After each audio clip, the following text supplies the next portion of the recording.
Hi, guys, and welcome to today's RVP on Immanuel Kant's Grounding for the Metaphysics of Morals with On a Supposed Right to Lie Because of Philanthropic Concerns.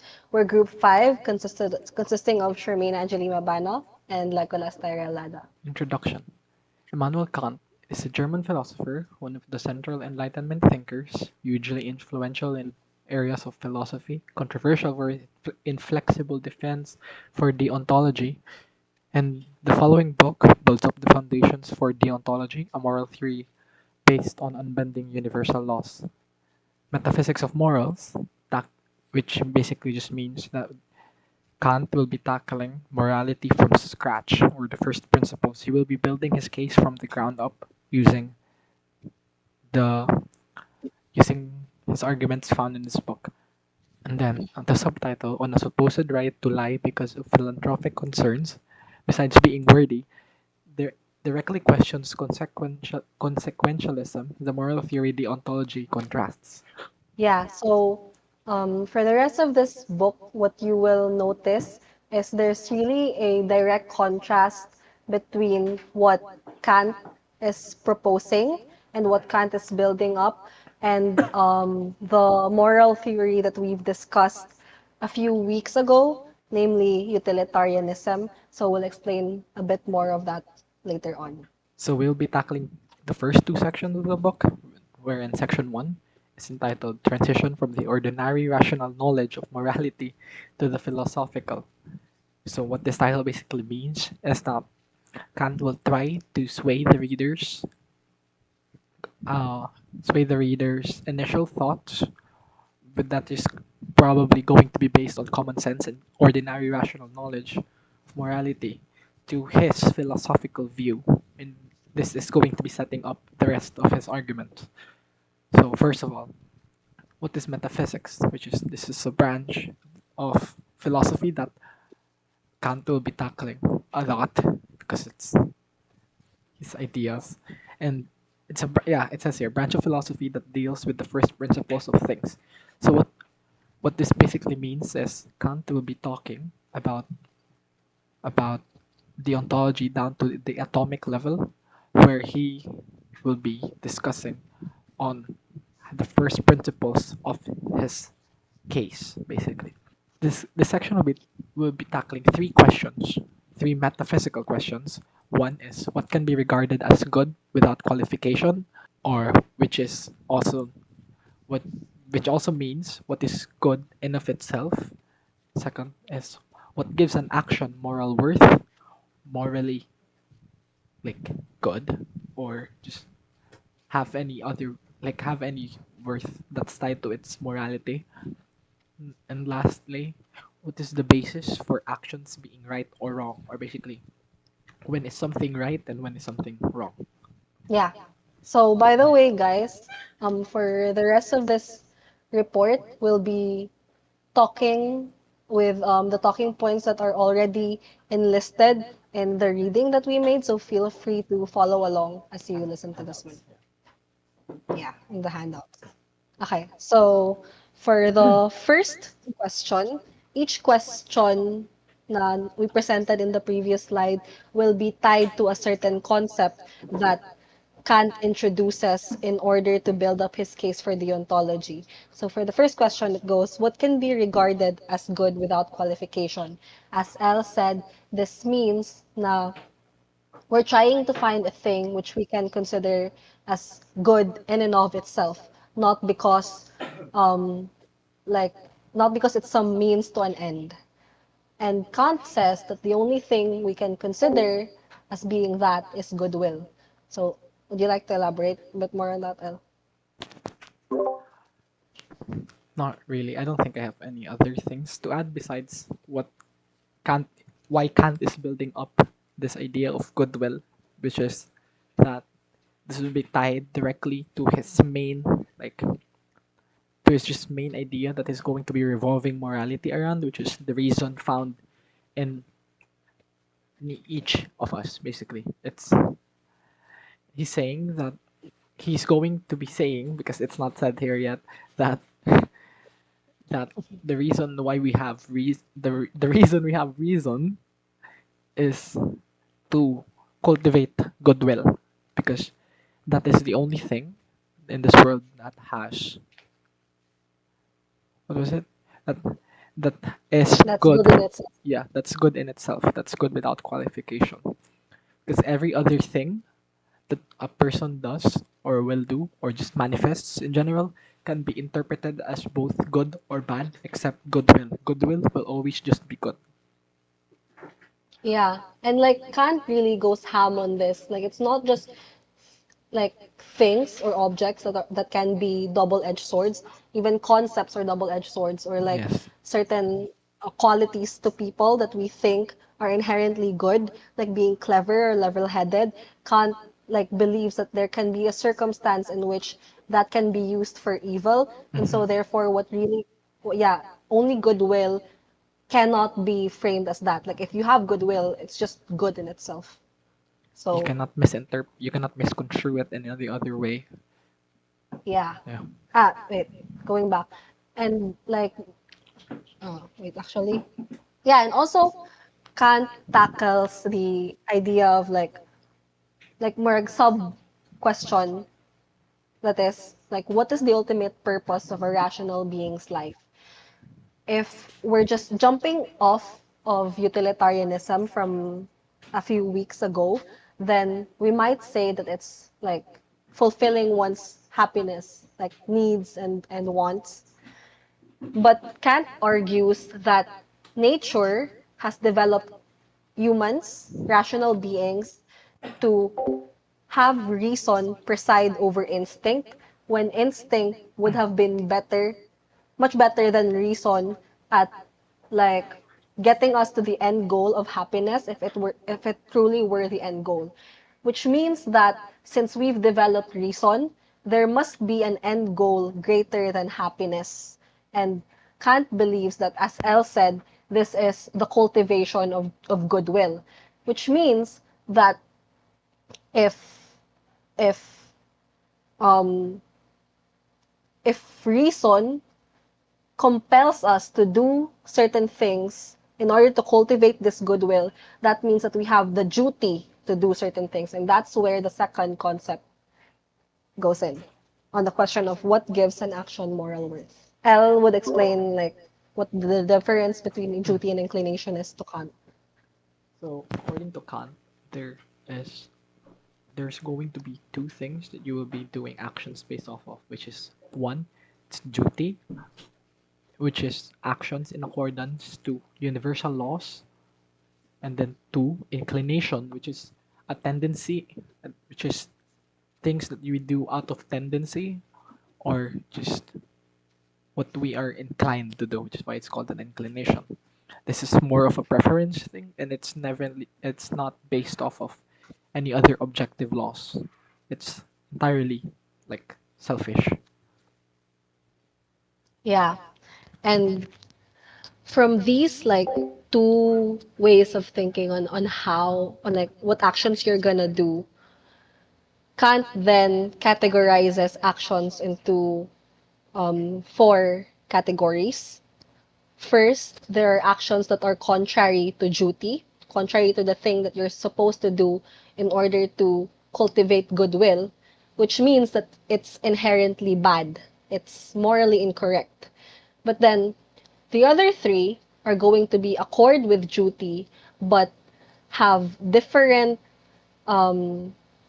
like levels of alignment with inclination. So the second category would be it's accord to duty but has no immediate inclination, yet it can be good for you in the long run. So delayed gratification basically. The third one is it has immediate inclination. So this is what we generally want to do, right? Like we want to be good people, accord with duty, but also we want to be enjoying the things that we're doing. But the fourth one is the one that's like hardest to do because it involves sacrifice. The fourth category is actions that are in accordance with duty but are contrary to inclination. So we don't want to do them, but we should. And Kant says that only these types of actions the ones that make us choose between duty and inclination, and the ones where we do choose inclination and where we do choose duty, those are the only ones that have moral worth. I shall explain like why Kant thinks that.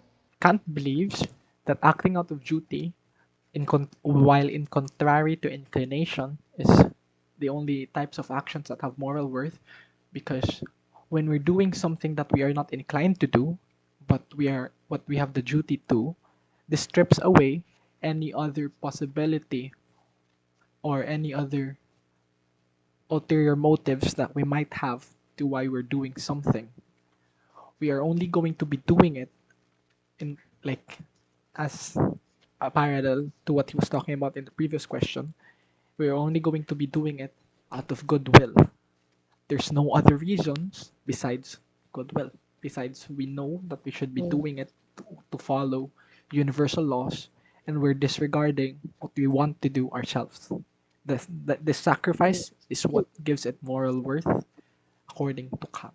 Yeah. So he also introduces here two words that he's going to be repeating a lot for the rest of the sections, which is a priori and a posteriori.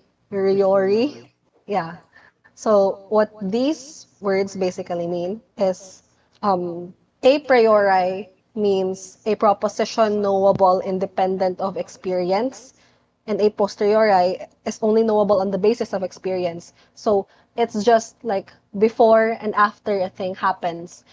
A priori things can be known through reason alone without any like without Evidence. thinking about the consequences of the action. So this is first introduced as in the idea na an action done from duty gains moral worth from the intention and not consequences. So that means na the moral worth of something is a priori and not a posteriori. And then that will come up again later on in the next topics. So, okay. Did you need, Kant, you yeah, want to I say want to something? say something.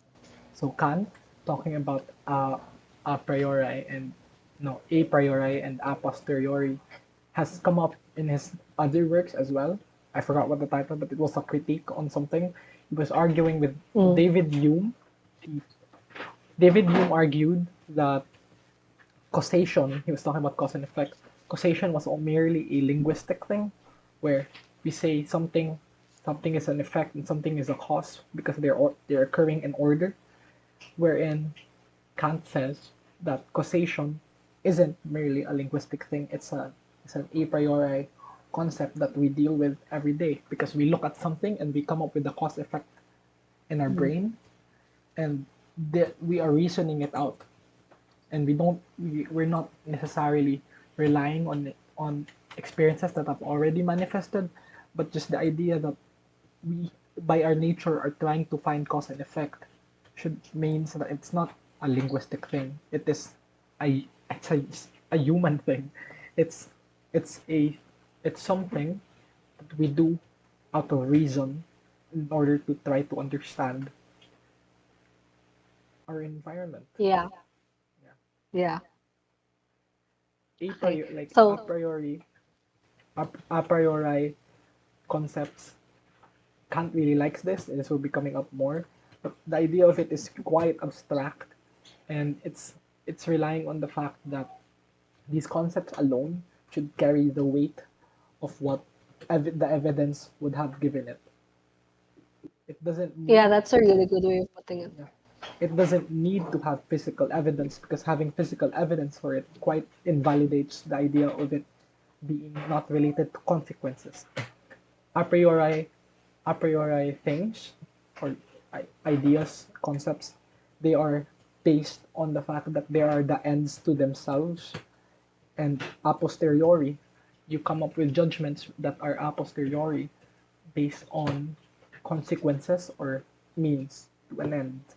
And whenever something has manifested physically, when you have experienced it or when you have evidence for it, that already makes it a mean, which invalidates it immediately from being a priori, if that makes sense. Yeah, and that's gonna come up a lot more later.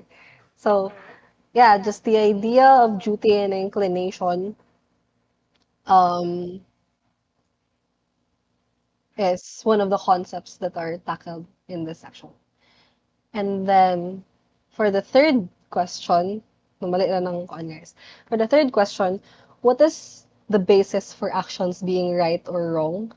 Which is really maybe the first question we think of when we're talking about um, morality, right? So the previous two concepts build up to this. Here, Kant introduces the idea of categorical imperatives. He's saying na um, he's saying na we have the duty to act a certain way, to act morally correct. But like, how do we determine what actions are morally correct? And then he then proposes murag a litmus test of some sort when you want to do something. So when you want to do something, you can characterize it as what he calls a maxim. So a maxim in philosophy is just the subjective principle of reason. And then the categorical imperative is this idea that before you act on a maxim, you have to think through whether or not you can, with good conscience, will it to be a universal law. That this means na can, like, okay, let's say I can do this thing, but if everybody else can do this thing, then would that be good or bad? And then you only do things if it's good, even if everybody else can do it too. So that's the difference between a maxim and a law. This comes up again later on. Maxim is the subjective principle of reason, while law is objective principle. So you can only do things that are subjective to you if you can also like you can also defend it being an objective principle. So for a summary of the first section of the book, the section focuses primarily on answering those three metaphysical questions and in doing so, helping the reader transition from common sense to a philosophical understanding of morality. This sets up a foundation that is built upon in later sections of the book, including section 2, which we will be covering. Okay. So now we're on to section 2, transition from popular moral philosophy to a metaphysics of morals. In and again, guys, feel free to like read along sa guide.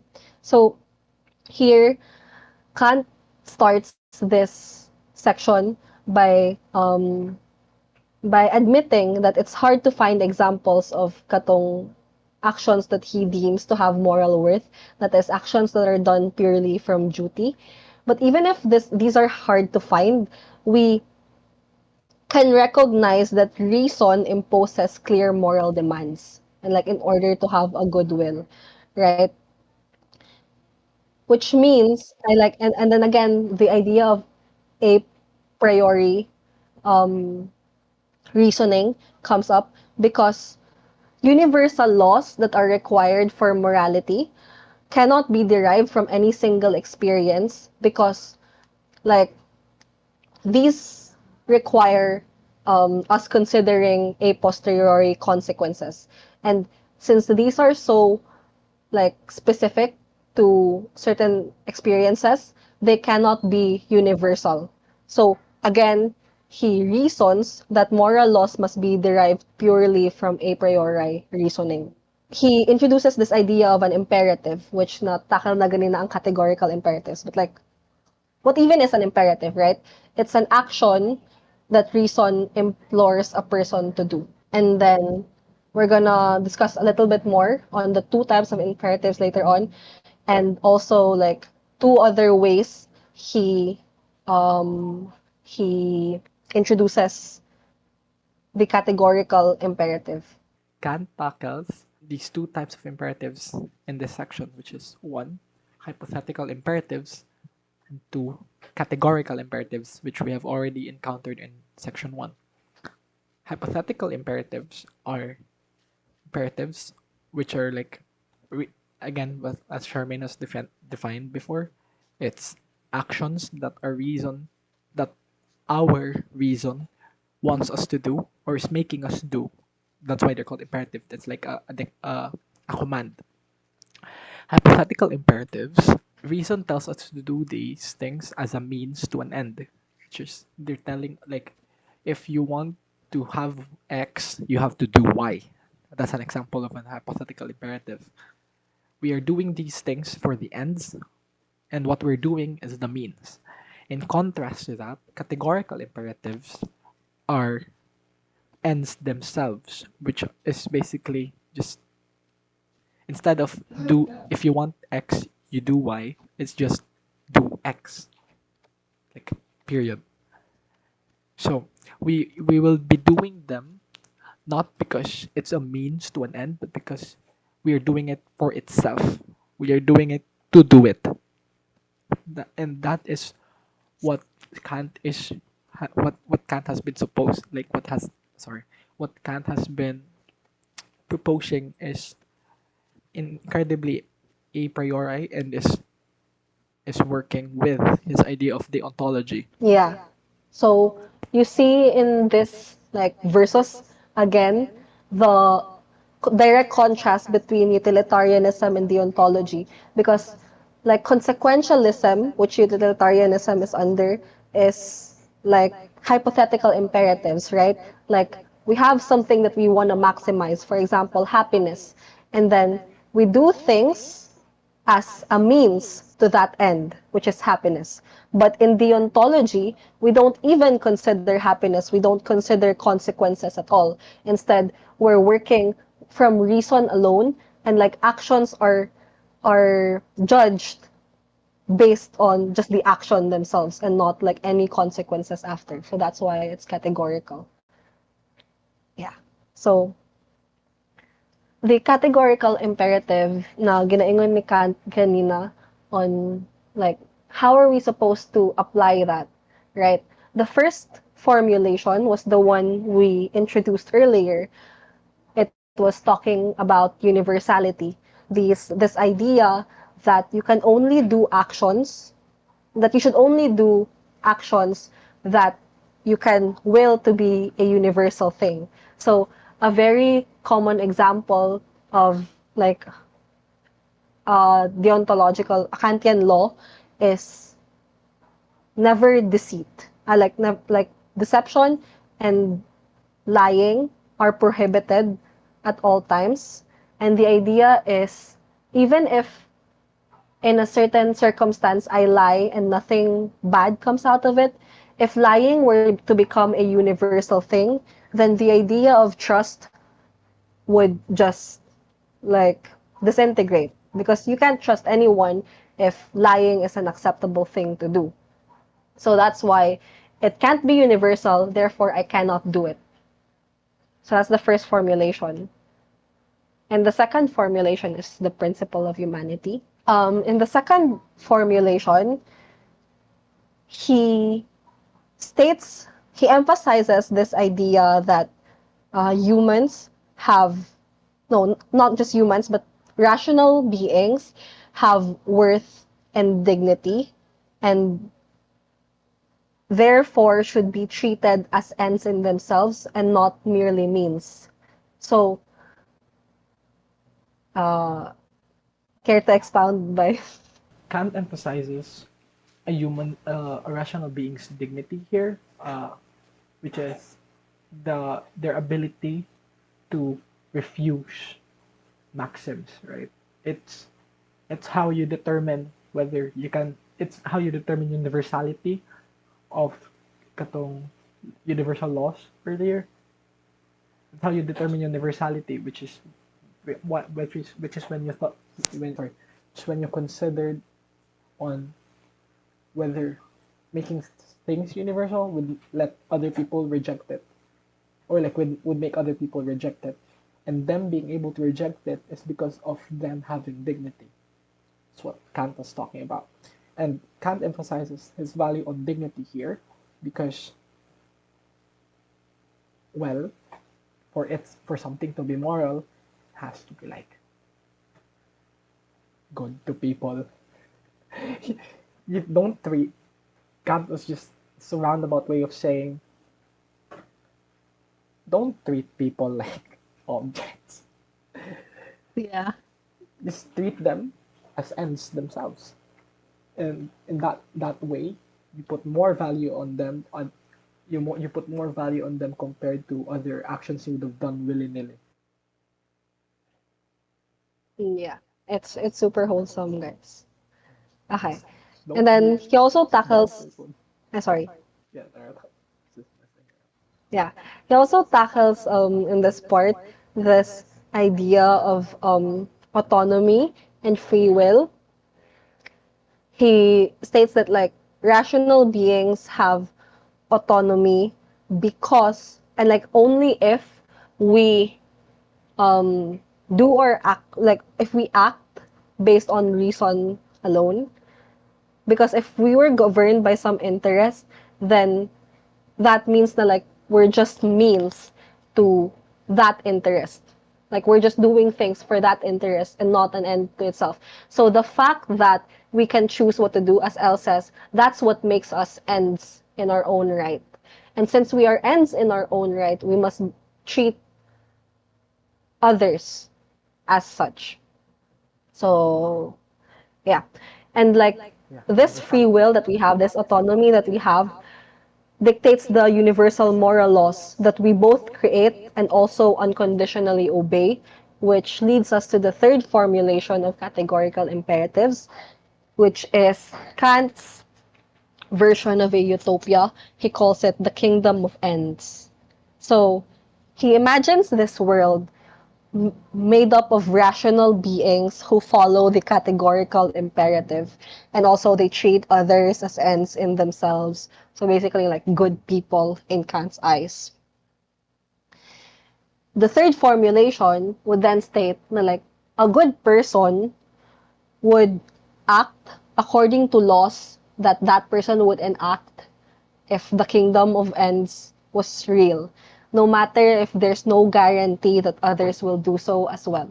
So, like, I'm never gonna lie, even if I can't be sure that no one else is gonna lie. I have to act as if I were a member of this kingdoms of ends. So, like, this outlook on morality defines freedom and autonomy again for Kant.